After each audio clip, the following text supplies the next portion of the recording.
नमस्कार, बहुत बहुत स्वागत है आप सबका। आप देख रहे हैं न्यूज डिकोड का संडे स्पेशल।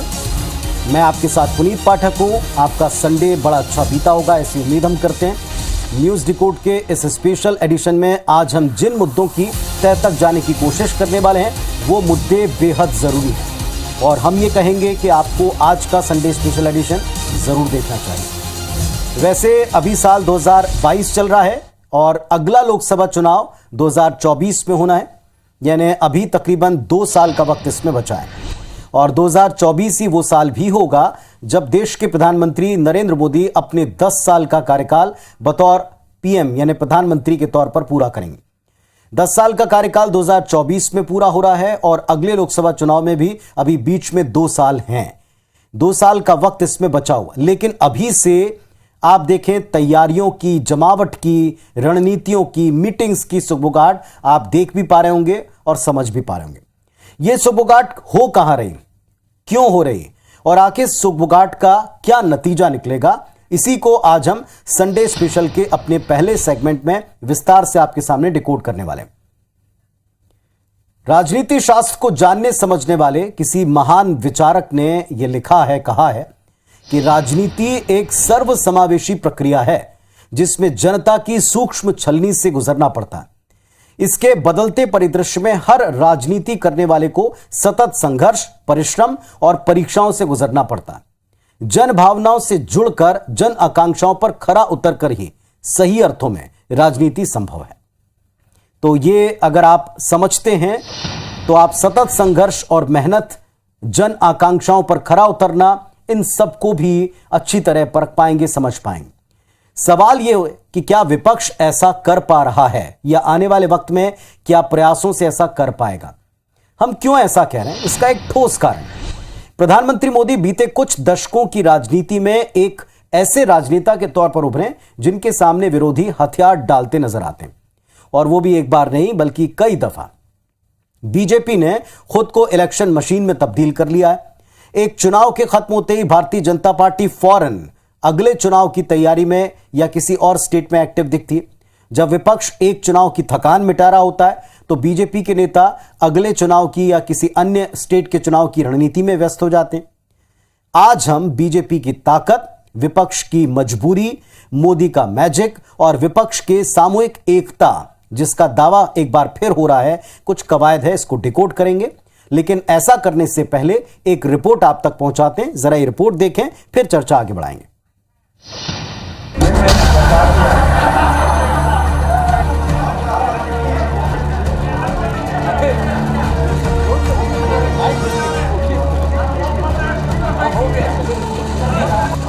एक मंच पर 2 राज्यों के सीएम एक साथ नजर आ रहे हैं। बिहार से तेलंगाना की दूरी तकरीबन 1450 किलोमीटर है। सड़क मार्ग से बिहार से तेलंगाना जाने पर करीब 30 घंटे का वक्त लगता है। ये के सीएम के चंद्रशेखर राव बिहार के दौरे पर थे। केसीआर के इस दौरे पर पूरे देश की निगाहें टिकी थी। लोगों के मन में सवाल उठा, आखिर इस दौरे की वजह क्या है। पत्रकारों के मन में भी इस तरह का सवाल कौन रहा था और पत्रकारों ने नीतीश कुमार और केसीआर से इस बारे में सीधे सवाल पूछे। विपक्षी एकता में कांग्रेस पार्टी की क्या भूमिका रहेगी? राहुल गांधी क्या प्राइम मिनिस्टर के दावेदार रहेंगे? क्योंकि कांग्रेस पार्टी कहती है कि राहुल गांधी तो सवाल सुन लिया आपने। अब जरा केसीआर ने जवाब क्या दिया ये भी सुनिए। इतना विरोधी दल है देश में, उनको सुनिए, जो कर रहे हैं कि हर संभव प्रयास हम करें। सर्वानुमति से, सर्वसहमति से जो बात निकल कर आई है वो विस्तार रूप में हम आपको बताएंगे। विकास बिना ब्राह्मण के कोई शादी होता ही नहीं है। अब जरा गौर से नीतीश कुमार की बॉडी लैंग्वेज को भी देखिए। सवाल अप्रत्यक्ष रूप से यही था कि क्या नीतीश कुमार विपक्ष के प्रधानमंत्री पद के उम्मीदवार होंगे। नीतीश कुमार इस सवाल से बचते नजर आए। फिलहाल वो उसका जवाब देना नहीं चाहते, लेकिन वो मुस्कुरा रहे थे। हाथ जोड़कर प्रेस कॉन्फ्रेंस छोड़कर जाने की जल्दी में भी दिखे। यहाँ तक कि नीतीश कुमार ने केसीआर से भी कहा कि आप पत्रकारों के सवालों में न उलझें। अब चलिए रे, अब इसके चक्कर में मत करेंगे। वहीं दूसरी तरफ के चंद्रशेखर राव पत्रकारों के सवालों का बड़ी धैर्य के साथ जवाब देते नजर आए। मैंने कह दिया केसीआर तो नीतीश कुमार का हाथ पकड़कर उन्हें अपने पास बिठाने का प्रयास करते भी दिखे। विपक्ष के प्रधानमंत्री पद का दावेदार कौन होगा, इस सवाल का जवाब नीतीश कुमार और केसीआर ने स्पष्ट तौर पर नहीं दिया। केसीआर का कहना था कि जब विपक्षी दल साथ बैठेंगे, चर्चा करेंगे, तब तय होगा। वहीं राहुल गांधी को पीएम पद का उम्मीदवार बनाए जाने का समर्थन देने के सवाल पर नीतीश कुमार और केसीआर कोई जवाब न देते हुए इसे टाल गए। कुल मिलाकर केसीआर के बिहार दौरे से एक बात तो साफ है कि विपक्ष कोशिश कर रहा है कि 2024 के पहले वो सभी मिलकर मोदी के खिलाफ एक मोर्चा बना सकें।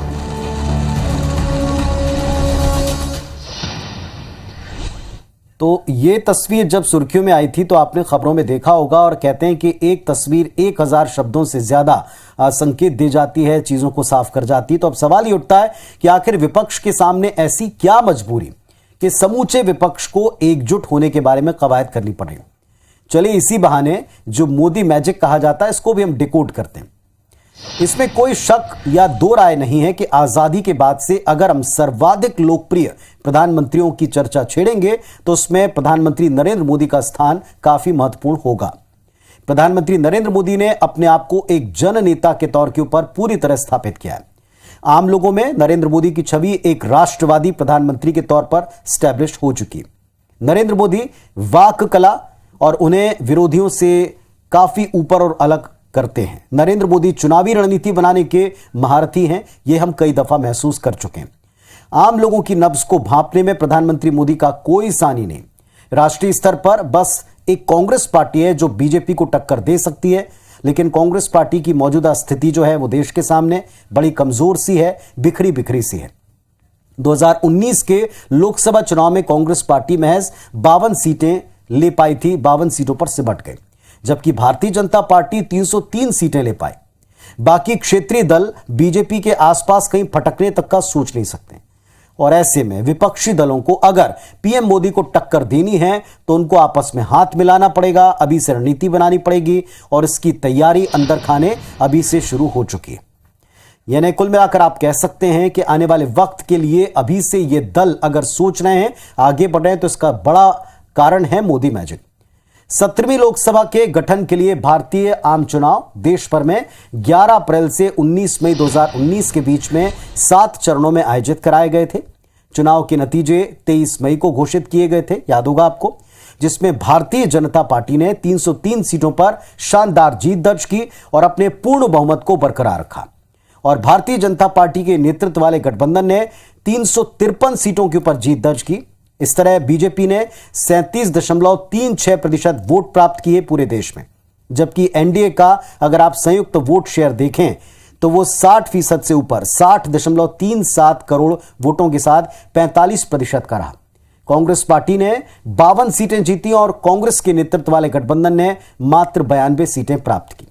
अन्य दलों और उनके गठबंधन ने भारतीय संसद में कुल मिलाकर के 97 सीटें जीत पाए थे। ये 2019 का वो गणित है जो बताता है कि क्यों और किस वजह से इन सबको एकजुट होना पड़ रहा है, क्यों और किस वजह से इन्हें एकजुट होने के बारे में सोचना पड़ रहा है। यानी आप कह सकते हैं कि भारतीय जनता पार्टी की स्थिति इस वक्त बेहद मजबूत है और मुख्य विपक्षी दल कांग्रेस की स्थिति कमजोर है। अब सवाल ये उठता है कि आखिर विपक्ष एक होगा तो कैसे होगा, और विपक्ष अगर एक हो भी जाता है तो उनका पीएम पद का दावेदार उम्मीदवार कौन होगा।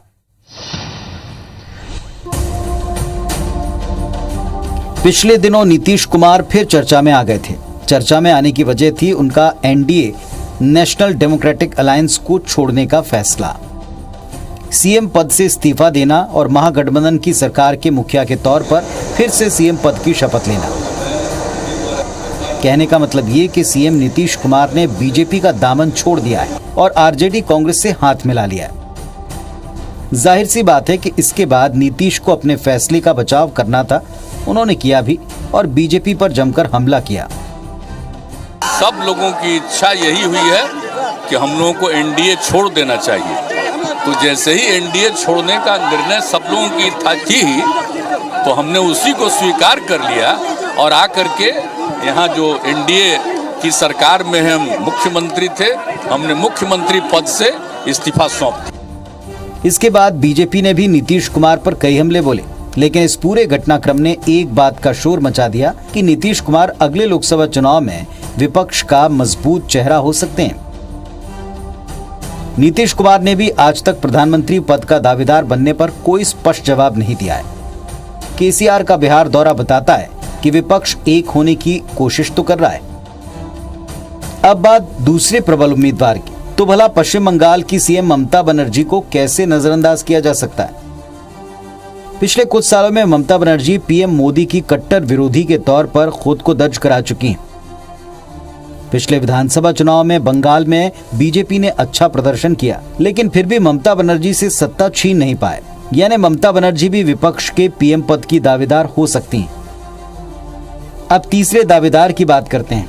नई शराब नीति को लेकर दिल्ली में जमकर सियासत हो रही है। डिप्टी सीएम सिसोदिया को सीबीआई ने मुख्य आरोपी बनाया। आम आदमी पार्टी और बीजेपी के बीच इसे लेकर जमकर जुबानी जंग छिड़ी है। इस बीच आम आदमी पार्टी ने यह दावा किया कि अगर पीएम मोदी को कोई देश में टक्कर दे सकता है तो अरविंद केजरीवाल ही हैं। आम आदमी पार्टी ने एक तरह से पीएम पद के लिए केजरीवाल के नाम को आगे बढ़ा दिया है। अब बात करते हैं अंतिम नाम की, जो काफी समय से चर्चाओं में सुर्खियों में रहा है, और वो नाम राहुल गांधी का है, जो इन दिनों भारत जोड़ो यात्रा की अगुवाई कर रहे हैं। 3500 किलोमीटर की इस पदयात्रा के माध्यम से कांग्रेस बताना चाहती है कि बीजेपी का विकल्प केवल और केवल कांग्रेस ही है, और पीएम मोदी को टक्कर देने का मादा अगर किसी में है तो वो राहुल गांधी में है। कुल मिलाकर विपक्ष के कई चेहरे हैं जो ये चाहते हैं कि विपक्ष का चेहरा बनकर पीएम पद की दावेदारी करें, लेकिन असली सवाल वही है, ऐसा होगा कैसे।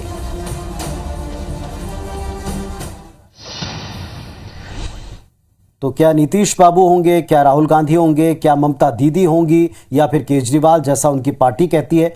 पर उससे भी बड़ा सवाल तो ये उठता है कि क्या समूचा विपक्ष एकजुट हो पाएगा। चलिए जरा इस बात को डिकोड करते हैं। पहली बात तो यह साहब कि विपक्ष की सभी पार्टियों का राजनीतिक एजेंडा अलग अलग है, उनका टेम्परमेंट अलग अलग है, उनका वोट बैंक अलग अलग है, उनका राजनीतिक क्षेत्र भी अलग अलग है, हम कह सकते हैं तासीर ही अलग है। ऐसे में विपक्षी दलों के बीच में एक सामंजस्य बैठा पाना बड़ा मुश्किल का काम है। राष्ट्रपति उपराष्ट्रपति के चुनाव याद होंगे आपको, विपक्षी एकता के कथित गुब्बारे को फूटता हुआ हम इसमें देख चुके हैं। बीजेपी ने आदिवासी कार्ड खेला और विपक्ष बीजेपी के इस दांव के आगे पूरी तरह फेल और पस्त नजर आया। विपक्षी दलों के विधायक और सांसद पार्टी लाइन के खिलाफ जाकर क्रॉस वोट करते नजर आए।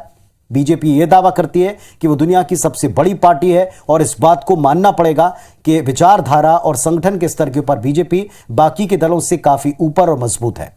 बीजेपी का उन राज्यों में भी जनाधार अब बढ़ रहा है जहां उम्मीद कोई कुछ साल पहले नहीं कर पाता था।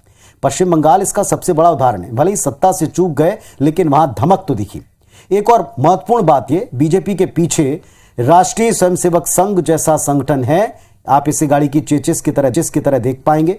जैसे पूरी चेचिस गाड़ी को संभालती है, ऐसे संघ बीजेपी को सपोर्ट करता है, और इसके लाखों समर्पित स्वयंसेवक भी हैं।